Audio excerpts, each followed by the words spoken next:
Se achegue aqui e dê sequência naquilo que Deus tem a nos falar nesta noite.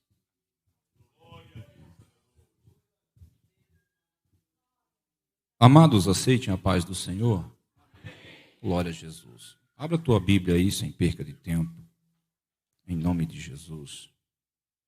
Você que trouxe aí um exemplar bíblico, queira por gentileza abrir em 1 Samuel, capítulo de número 17, versículo de número 26. 1 Samuel, capítulo 17, e o versículo de número 26. Você que é aquele crente mais moderno, que acompanha a Bíblia pelo celular, coloque aí no modo avião, já que a gente vai decolar para o céu, bom é que esteja no modo avião. Glória a Deus. 1 Samuel, capítulo 17, versículo de número 26. Então Davi perguntou aos homens que estavam perto dele: o que será dado ao homem que matar este filisteu e livrar Israel de tal afronta? Quem é este filisteu incircunciso para afrontar o exército do Deus vivo? Última parte do versículo. Quem é esse filisteu incircunciso para afrontar o exército do Deus vivo? Podeis assentar em nome de Jesus.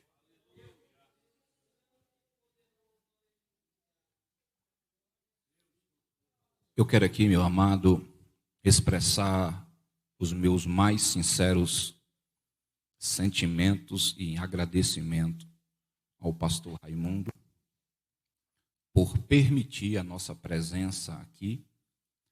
Agradecer ao pastor, meu amigo, mais uma vez eu estou aqui assustado pregar na sua igreja depois de ouvir sua voz.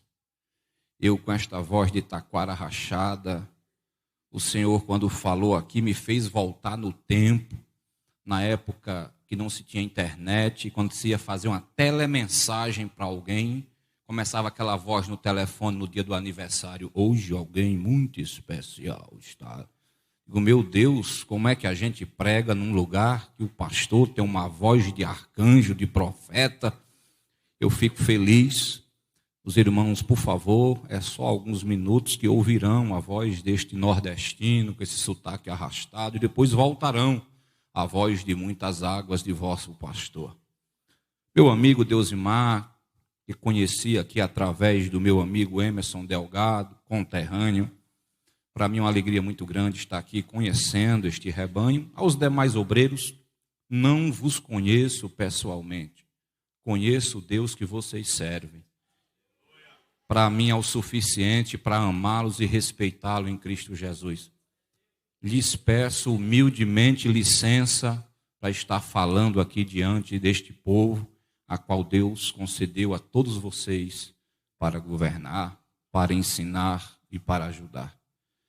Estou eu aqui muito feliz com a organização dessa igreja. São poucas igrejas por onde a gente passa que tem a organização dessa igreja. Muito bem, parabéns, fiquei feliz. Recepção, os obreiros, cada um sabe seu tempo, cada um sabe seu lugar. Eu estou aqui abismado com a irmã, com o vaso na cabeça, sem estar colado. Eu estava preocupado, era com esse vaso. E eu digo, meu Deus do céu, o povo aqui tem talento. Essa daí só pode ser nordestina, que ia buscar água. Oh, Jesus. Coloca embaixo do vaso, ia um pano enrolado, que no Nordeste tem o nome de rodia. E quando você não podia carregar o vaso, ou o pote, assim era dito, que é o candelabro do Nordeste, onde tem as águas que matam a sede, dizia-se, se você não pode ir com o pote, não pegue nem na rodia. Em outras palavras, não dê um passo maior do que a perna. Só faça aquilo que você tem condição de fazer. Se deixe em linguagem interiorana, deixe de ser abiúdo e deixe para quem sabe fazer. Se você não sabe fazer, senta e aprenda. Depois você vem e faz. Eu estou aqui abismado com essa irmã. E eu me recordo de uma história real, que a certa feita, uma senhora idosa, na época que não havia fogão a gás, nem tampouco micro-ondas, a pessoa começava a colocar a lenha 5 horas, 4 horas da manhã e abanar para ver se 5 horas o fogo tinha pego, para fazer um café, para ver se às 7 horas o café estava pronto, e então se carregava a lenha na cabeça, pegava-se a rudia, o pano enrolado, passava-se a tarde inteira procurando lenha seca, fazia-se um fecho de lenha, e aí a gente lembra do Salmo 126, aqueles que vão orando e chorando, voltarão com certeza com seus molhos de alegria. Deus vai preparar para você. Você só precisa levar a rudia, que a madeira para o fogo Deus garante. Você só precisa sair de casa, que a madeira para o fogo Deus garante. Não se preocupe. Esta mulher volta para casa com um fecho de lenha e começa a separar a lenha, e no meio da madeira vinha uma madeira verde. E o neto olhou para ela e disse: vovó, essa madeira é verde, não presta, joga fora. Ela disse: meu filho, eu levantei cedo, eu trabalhei, eu procurei, eu carreguei, eu investi peso, não jogue fora essa madeira verde, coloque no meio da madeira seca. Quando a madeira seca pega fogo, essa madeira verde também pega fogo. Ei, não coloque o crente frio para fora da igreja, coloca no meio das brasas, coloca no meio das lenhas. Quando Jesus mandar fogo, vai pegar fogo também. Eita glória! A madeira verde faz fumaça, mas daqui a pouco pega fogo. A madeira verde estrala, mas daqui a pouco pega fogo. Reclama, reclama, reclama, mas quando o fogo pegar, vai dar glória, vai aquecer. Deus vai mandar unção. Queridos, o tema do culto de hoje, de missão, a mulher samaritana. Eu sou apaixonado por personagens femininos na Bíblia. Eu sou apaixonado por personagem do sexo feminino na Bíblia.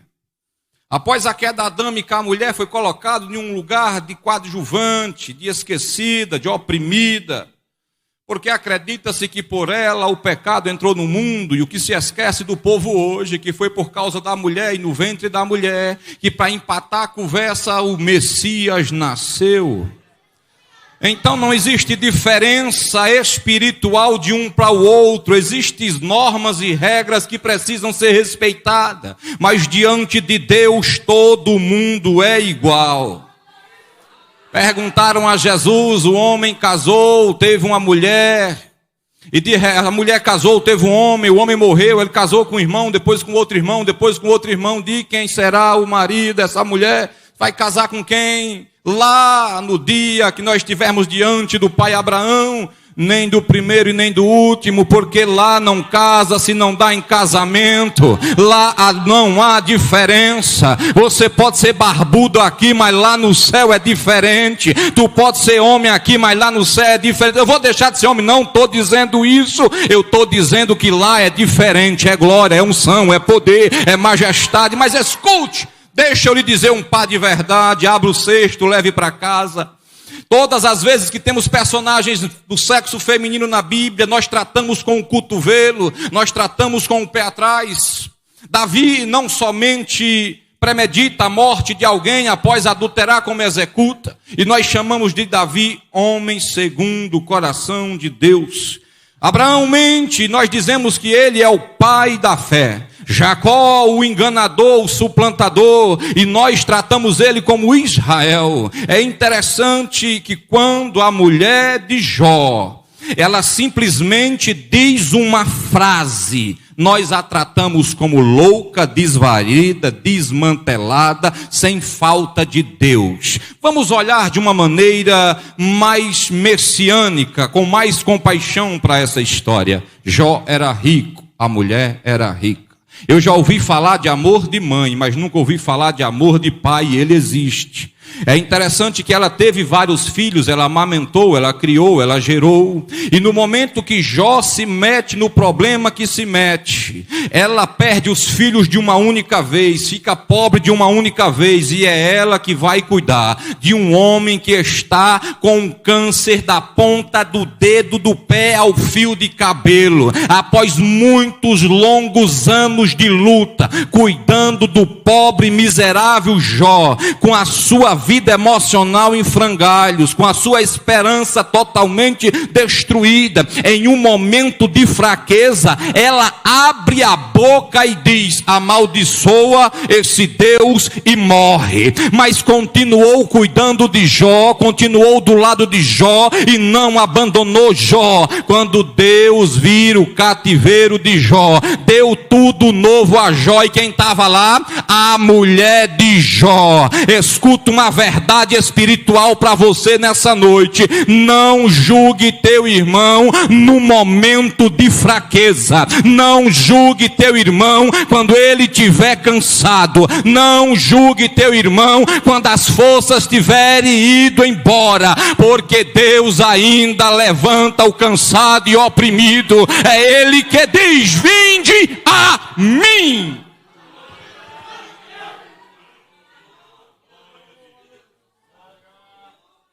Mas gostaria de falar sobre uma das passagens mais emblemáticas da Bíblia. O encontro de Davi com Golias. Virou conto de história para criança, tema de filmes para Hollywood, tema de contos em peça. De maiores formas possível, a passagem do encontro de Davi com Golias foi explorado pelos pregadores. As 5 pedras de Davi na boca dos pregadores já foram tudo, desde o patrão opressor, desde da luta do genro com a sogra, desde o desemprego, do carro velho, da doença, tudo no mundo as 5 pedras já foram. Mas eu gostaria de nesta noite mergulhar na questão espiritual, e se assim o tempo nos permitir, com auxílio do Espírito Santo, eu gostaria de fazer e adentrar de forma espiritual.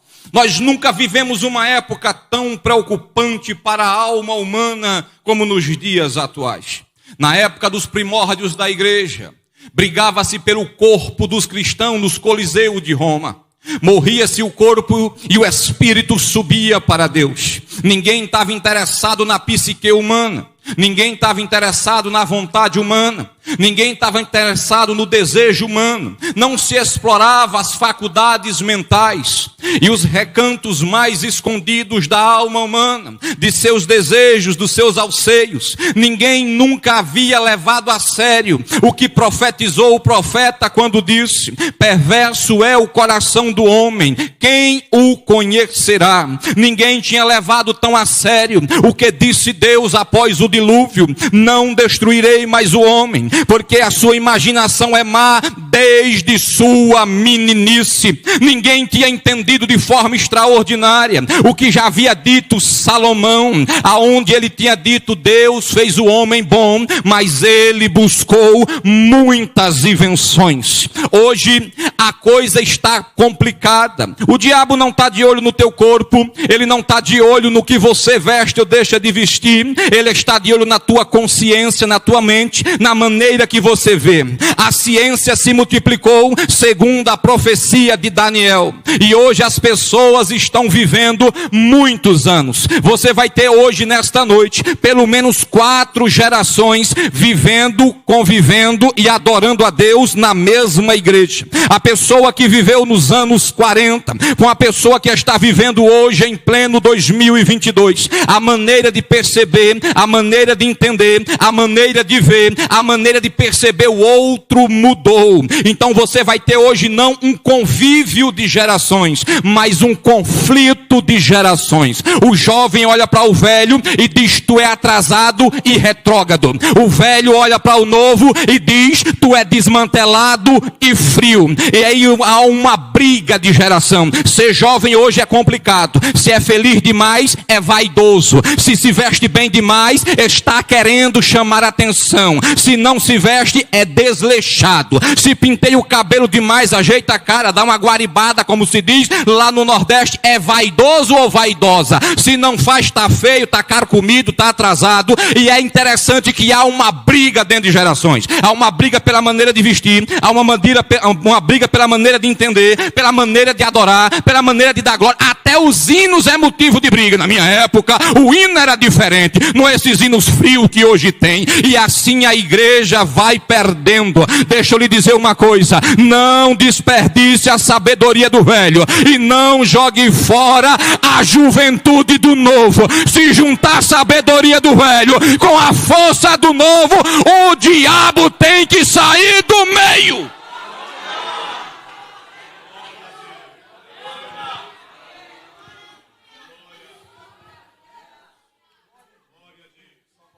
Tua avó não sabe mexer no celular, mas ela sabe o que é o caminho da vida.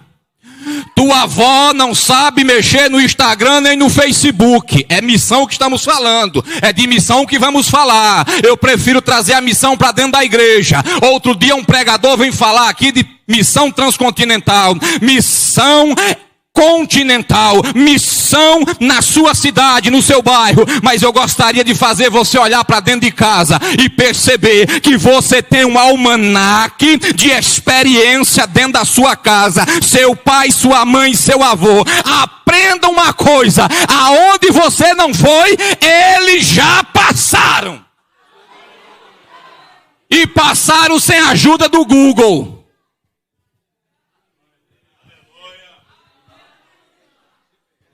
E passaram sem a ajuda do GPS, diz o pastor Raimundo. E passaram sem a ajuda da televisão, no máximo um rádio. Ei, hoje você manda uma mensagem de WhatsApp, a pessoa vê, não responde, você já fica com raiva. Seu avô conquistou a sua avó mandando uma carta, esperando 30 dias para chegar, depois 30 dias para a resposta. Está apressado com o quê?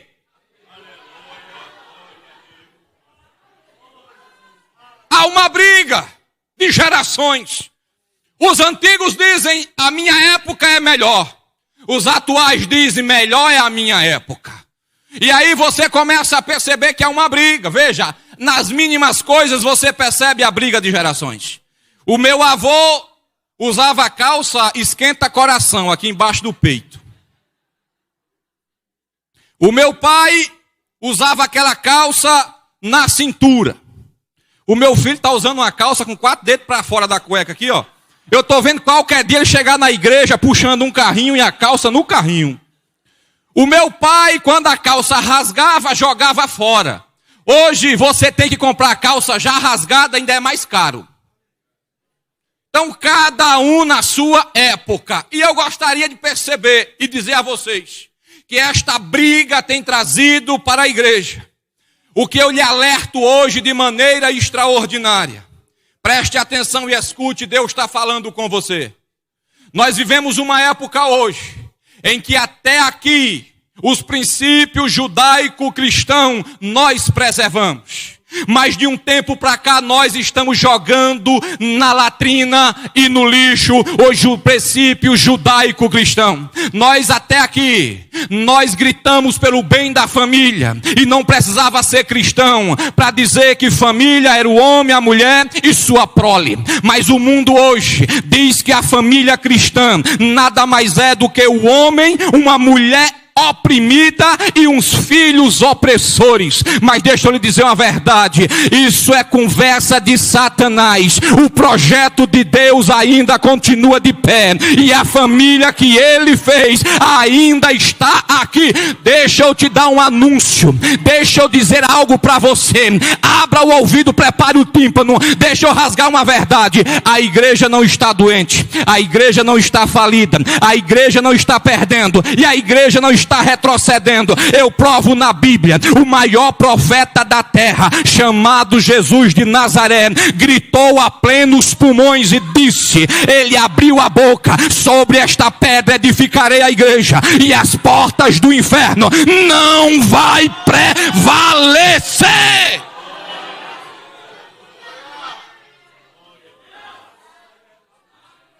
Nós temos igrejas locais com doenças. Nós temos igrejas e ministérios locais passando por problema. Mas a noiva do Cordeiro,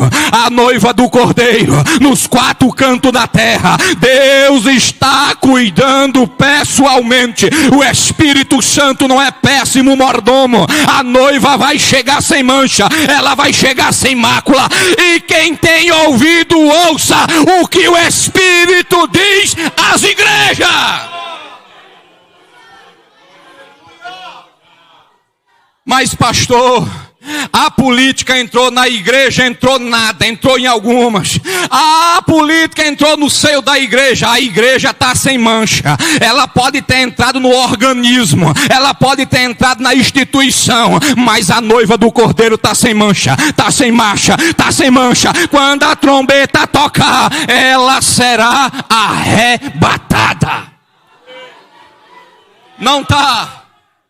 Deus nunca deixou faltar nos púlpitos de sua igreja homens piedosos e cheios do Espírito Santo. A igreja não está falida, o evangelho não está perdendo, a igreja não perdeu a moral. Deus não tem seu nome sujo, Ele ainda continua no trono e a glória está nas suas mãos.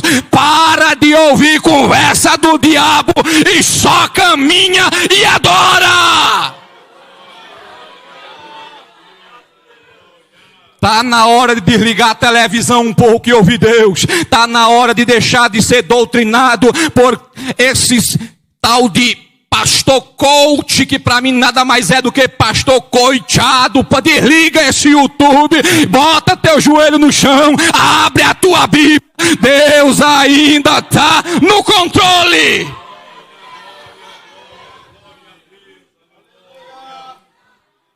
Tudo que é magnífico é simples. Tudo que realmente importa para a mudança é simples. Tudo que realmente transforma o homem é simples. Deus não complica o caminho do céu, mas através dos seus profetas chama de evangelho boas novas. E escute que esta verdade se divide simples. Jesus salva, Jesus cura, Jesus batiza com o Espírito Santo e Ele vai voltar. Mas para entendermos o que eu gostaria de trazer para vocês, nós precisamos voltar alguns anos desde a época de Davi. Deus resolveu chamar um homem por nome Abraão, casado com uma mulher estéril, e diz a ele: vai para uma terra que eu irei te mostrar, e eu te darei uma geração semelhante ao número de estrelas no céu. Primeiro, um casal de velho. Segundo, um casal que não podia gerar, e uma promessa. Abraão creu, e juntamente pelos desígnios de Deus, ele vai parar na sua genealogia no Egito. Ali fica cerca de 400 anos. Segundo alguns estudiosos, 430. Após 430, Deus visita e arranca com 10 pragas o povo do Egito. E eu não posso deixar de falar nisso, porque me corre dentro do coração, e eu sou nordestino, eu tento segurar e eu não consigo. Dizem que quem inventou o Bolsa Família foi Lula. Mentira, Lula copiou de Deus. Quem criou o Bolsa Família foi Deus, e eu mostro na Bíblia.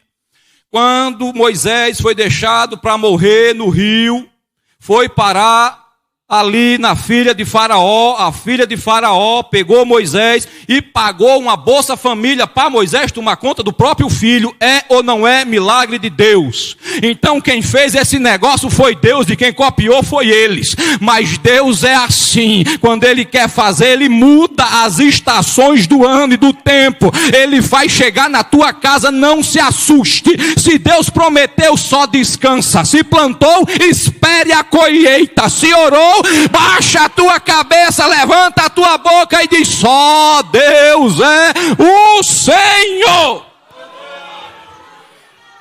Eu queria ser uma abelhinha para voltar na época em que Moisés entra pela porta da mãe com um salário para criar o próprio filho. Se isso não é Deus, eu não sei o que tu está vendo. Eu estou vendo um Deus que trabalha nos mínimos detalhes.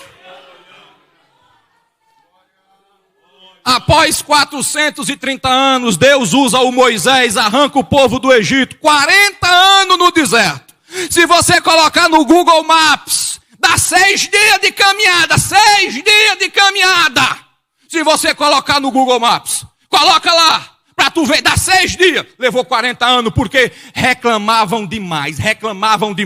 Quanto mais tu reclama, mais para longe de tu joga a bênção. Quanto mais tu reclama, mais para longe de tu joga a vitória. Quanto mais tu reclama, mais para longe de tu joga a resposta. Então, ei, cala a boca e adora, cala a boca e adora. Somente adora.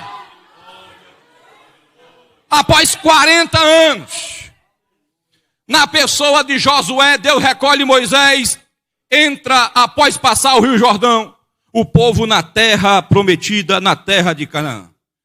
Após 330 anos da teocracia, governo de Deus.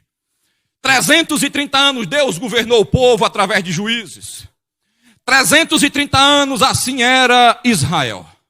Deus mandava a bênção, o povo enriquecia, engordava, esfriava na fé e abandonava Deus.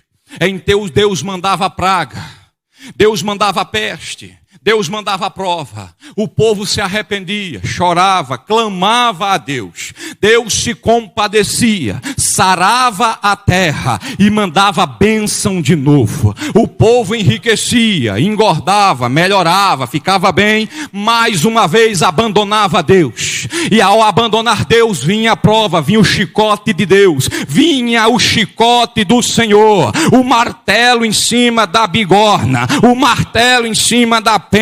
Deus doutrinava o seu povo. Então assim foi Israel: bênção, frieza, frieza, sofrimento, sofrimento, clamor, clamor, Deus se compadecia. Nós não precisamos repetir a mesma coisa. Não espere o chicote de Deus estar lá para continuar adorando. Deixa eu lhe dizer uma verdade sobre adoração. Adoração só é possível quando ela é consciente. Adoração só é possível quando ela é voluntária. E adoração só é possível quando ela é intelectual. Como assim? Eu preciso saber o que estou adorando.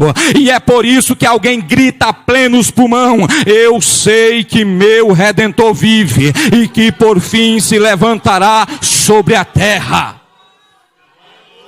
A palavra adoração vem da sua terminologia latreia, e latreia significa prestar serviço sem esperar nada em troca. Deixa eu lhe dizer um par de verdade: abra o cesto, leve para casa. Escuta, tu não vem na igreja buscar bênção, tu vem na igreja porque tu já recebeu. Tu não vem na igreja atrás do emprego, Deus já preparou a porta. Tu vem adorá-lo, e tu vem de graça, vem porque Ele já fez.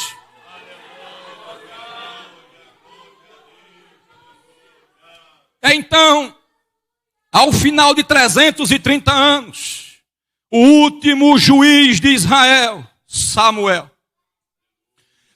chega para Deus e diz: Deus, o povo me rejeitou. Deus diz a Samuel: o povo não te rejeitou, Samuel. O povo me rejeitou. Eles querem um rei, é um rei que eu vou dar. Entra em cena agora mais um período espiritual e político de Israel. Entra em cena a monarquia totalitarista, aonde um único rei governa todas as coisas. Deus levanta Saul, e Saul, conforme havia previsto Deus, faz algo totalmente fora dos padrões. Há 3 reis da Israel unificada: Saul, Davi e Salomão. Há uma semelhança entre Saul e Davi. A primeira semelhança é que ambos foram ungidos por Samuel. Ambos governaram 40 anos. Ambos tinham nomes muito fortes. Ambos eram muito bonitos. E é algo extraordinário. A diferença que nós aprendemos. Saul era pastor de jumento. Davi era pastor de ovelha. Quando você é pastor de jumento, o jumento vai na frente e você vai batendo atrás. Quando o jumento cansa, você espanca para ele se levantar. O pastor de ovelha vai na frente e a ovelha vai atrás. Quando ela cansa, você bota no braço e carrega. Aqui eu aprendo algo extraordinário. Quem é você? Qual é a sua personalidade? Como é que é o seu temperamento e o seu caráter? O de Saul ou o de Davi? Quando teu amigo cansa e diz que não vai fazer mais, tu desce a língua pelas costas e espanca ele, ou tu carrega no braço como faz Davi com as ovelhas? Vai espancar ou vai carregar? Vai descer a língua ou vai deitar azeite na ferida? Vai visitar ou vai ficar falando que ele não vem no culto? Vai elogiar ou vai procurar alguma coisa para criticar? Vai dizer que a festa é uma bênção ou vai ficar dizendo que não foi? Vai falar de bênção ou vai falar de maldição? Prepara o ouvido, abre o cesto, deixa eu te dizer um par de verdade. Se a tua opinião não ajuda, guarde para você. Se a tua opinião não levanta, guarde para você. Se a tua opinião não melhora, guarde para você. Se a tua opinião não sara, guarde para você. Se a tua opinião não cura, guarde para você. Então, a partir de hoje, quem é você, Davi ou Saul? Saul tinha uma lança, Davi tinha uma harpa. Quando Saul estava atormentado, Davi tocava a harpa e Saul se acalmava. Quando não tinha harpa, Saul usava a lança para furar. O que é que tu tem usado, a lança ou a harpa? O que é que tu tem usado, a lança ou a harpa? O que é que tu tem usado, a lança ou a harpa? Sai no domingo para evangelizar, entrega folheto, ganha alma, traz para casa e na mesa da cozinha tá falando mal do ministério. Tá servindo para quê? Um cura e tu mata, um cura e tu mata. O irmão toca fogo e tu apaga com martelo. Tá na hora de virar Davi. Queridos, Davi então encontra-se em um conflito extraordinário. Assim como Deus havia previsto, Saul faz o povo mergulhar em um conflito que gera uma crise moral, espiritual e política. Israel, que era um povo da lavoura, um povo do campo, agora entra em guerra. E todo país que entra em guerra empobrece. Todo pai que tinha 4, 5 filhos tinha que mandar pelo menos a metade para a guerra, menos homem trabalhando. Todo mundo que produzia tinha que mandar parte da colheita para a guerra, menos produção. As mulheres começaram a conviver com a morte dos seus filhos, com a morte dos seus enteados, com morte de esposo, de generais. O luto toma de conta e isso é muito desgastante, tanto para Israel como para o filisteu. Vamos amenizar a perda, vamos. Como é que a gente faz? Pega um soldado teu, pega um soldado meu e aquele que vencer torna-se senhor do outro. Ninguém teve coragem. O filisteu manda um caba com quase 3 metros de altura. Davi, que levava todo sempre comida para os irmãos, porque aqueles que tinham uma condição melhor, sabia que os filhos não comiam direito na guerra. O pai de Davi mandou levar um queijinho, e eu tenho para mim que ele era mineiro, mandou levar lá para os capitães do exército, coloca lá para ver se bota meus meninos num lugar melhor. Então Davi fazia conversa de criança, Davi fazia recado de menino, um jumento com uma carga para levar comida para os irmãos. E quando ele chega lá, ele encontra uma crise moral, social, espiritual e uma crise política. Um monte de homem em volta e um cara gritando no meio e afrontando Israel, afrontando o exército de Israel. E Davi vê e enxerga o que ninguém enxerga. Primeira coisa que Davi enxerga: homem com roupa de homem, tamanho de homem, voz de homem, espada de homem, treinamento de homem, na posição de soldado, título de soldado, treinado como soldado, mas com medo. Está cheio de crente.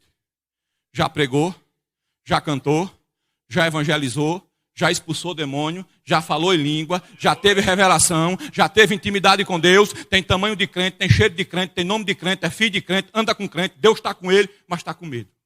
Está assombrado, está assustado, está preocupado. Ei, o que é que assustou esses homens? Golias. Golias naquela época tinha 3 metros de altura. Eu gostaria de fazer uma analogia e uma ponte para os dias atuais. Vocês não vão encontrar um homem com 3 metros de altura para sair brigando. Vocês não vão encontrar dentro da igreja ninguém para sair no tapa. Mas vocês vão encontrar o quê? Trauma do passado. Vocês vão encontrar o quê? Experiências negativas do passado. Humilhações que vocês sumiram.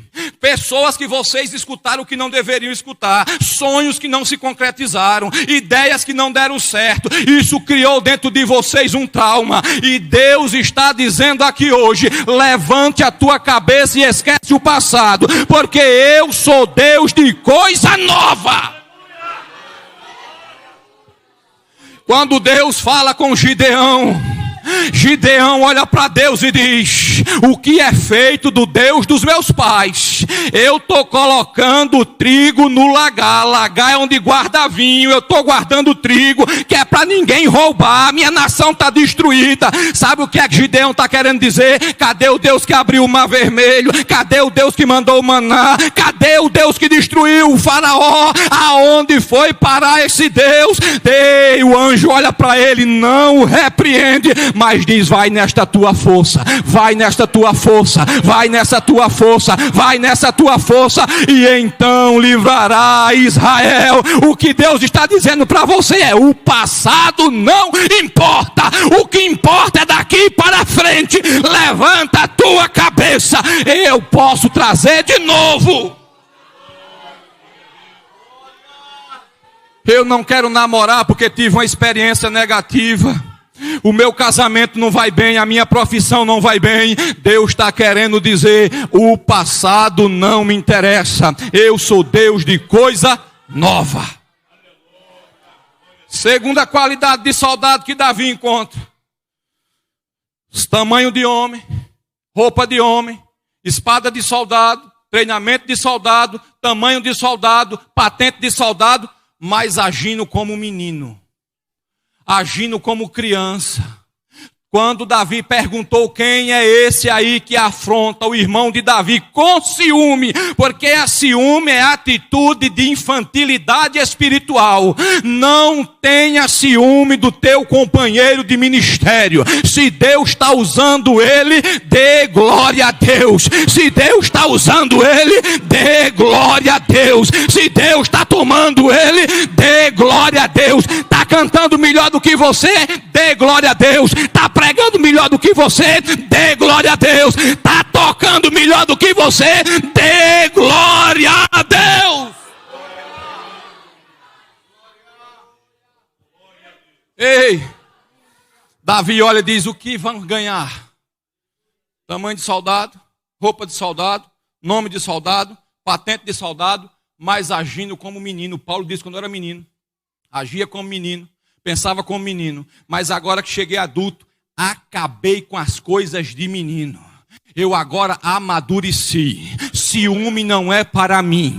Birra não é para mim. Me esconder não é para mim. Eu assumo as minhas responsabilidades. Peço desculpa quando tenho que pedir desculpa. Reconheço os meus erros. Reconheço a grandeza do meu próximo. Entendo que eu não sei tudo sozinho. Que eu e meu irmão sabemos mais do que eu sozinho. Eu aprendi a caminhar junto. Eu não vou brincar por brinquedo. Eu não vou brigar por cargo, eu não vou brigar por posição, eu não vou brigar por elogio, Eu agora tenho coisas mais espirituais para me preocupar. E Paulo diz: a tua briga é contra as maldades espirituais nos lugares celestiais. Para de olhar para a terra e olha para o céu. Ei, e no meio dessa crise tinha profissão de menino, cargo de menino, roupa de menino, função de menino, tamanho de menino, braço de menino, mas com a visão de soldado. Olha a pergunta de Davi. Davi enxerga o que ninguém enxergou. Quem é esse incircunciso que afronta o exército do Deus vivo? Davi era criança, mas já entendia que quem desafia Deus cai. Davi era criança, mas entendia que qualquer um derrubava Golias. Davi era tão ligeiro na crise que ele não pergunta o tamanho, ele já pergunta logo a recompensa. Ele já tinha tanta certeza da vitória que ele diz: vão dar o que aí? Ninguém está vendo, eu estou vendo. Ninguém está percebendo, eu estou percebendo. Eu nunca vi alguém desafiar Deus e ficar de pé. Davi não foi confiando na pedra. Davi não foi confiando numa funda. Davi não foi confiando em nada. Ele sabia que quem desafia Deus não fica de pé.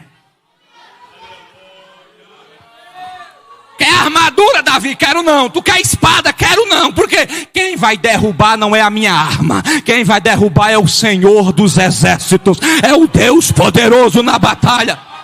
Olha, Davi vai lá, derruba Golias, vence a peleja e volta para casa. E aí está o pai sentado na porta de casa. Finalzinho de tarde, assim imagino eu, porque sou nordestino sonhador. E de repente, está o velho Jessé na porta de casa. E lá vem a Polícia Federal escoltando Davi. Davi, eita, Jessé bota a mão na cabeça e diz: o que foi que Davi aprontou, pelo amor de Deus. Gente, mandei levar comida e está vindo com a polícia. E a Polícia Federal é a guarda real do rei. Agora vai matar, meus meninos morreram, Davi vem preso, acabou-se. Davi desce do cavalo e diz: papai, a partir de hoje tu não paga imposto em Israel.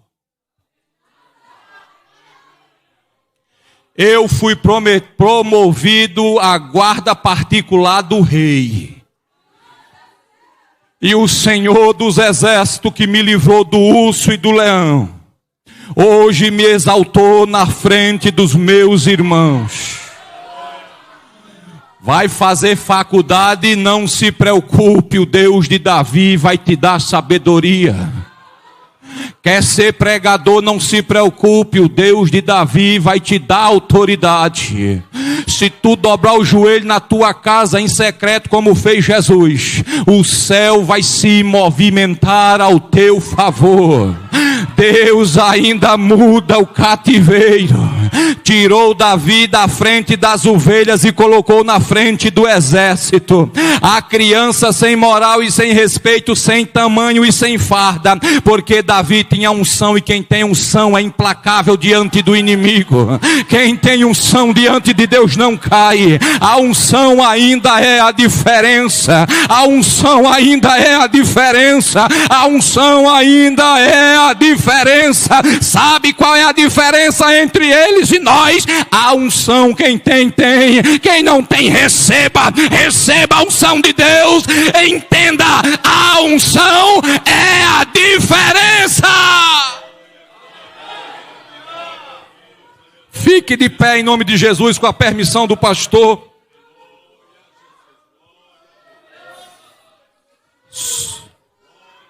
Espírito Santo de Deus, aonde houver um crente, o Espírito de Deus que há muito tempo não fala em línguas, eu te peço, Espírito Santo, sopra sobre ele agora.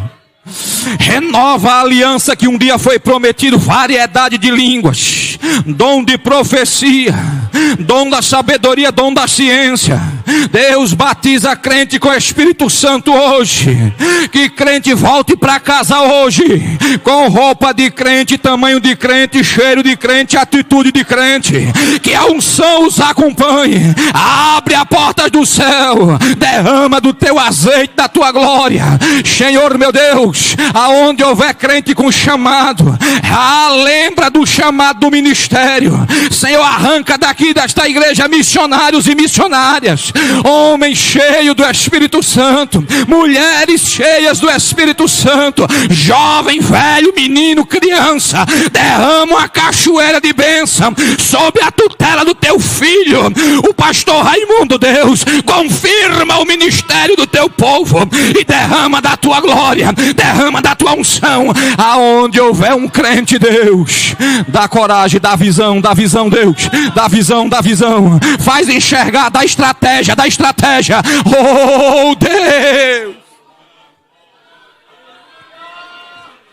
Joga embora, Senhor, o medo, joga embora a timidez, joga embora a covardia.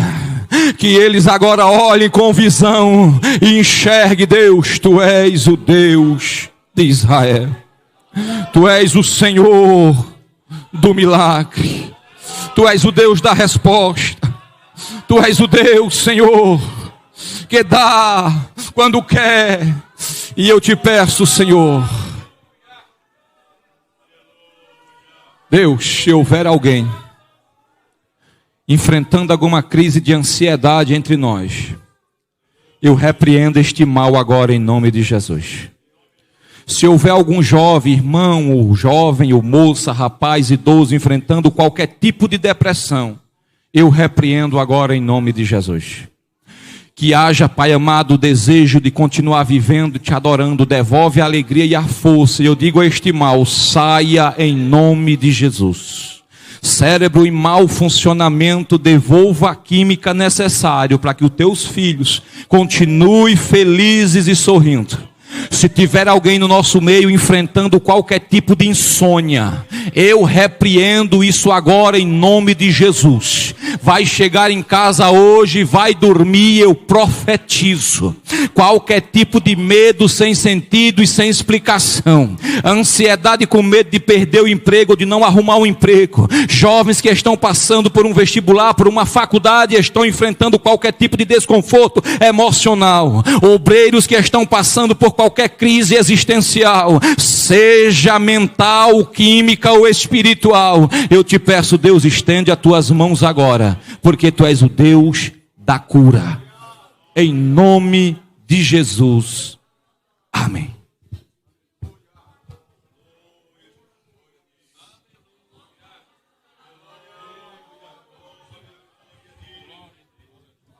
Aleluia. Sente um instante mais. Glórias a Deus. Deus falou com você nesta noite? Glórias a Deus. Tem alguém aqui no nosso meio que quer servir a este Deus grandão que conhece todas as coisas, que nunca perdeu uma batalha e jamais perderá uma batalha? Tem alguém aqui que ainda não é cristão, que aceita Jesus nesta noite?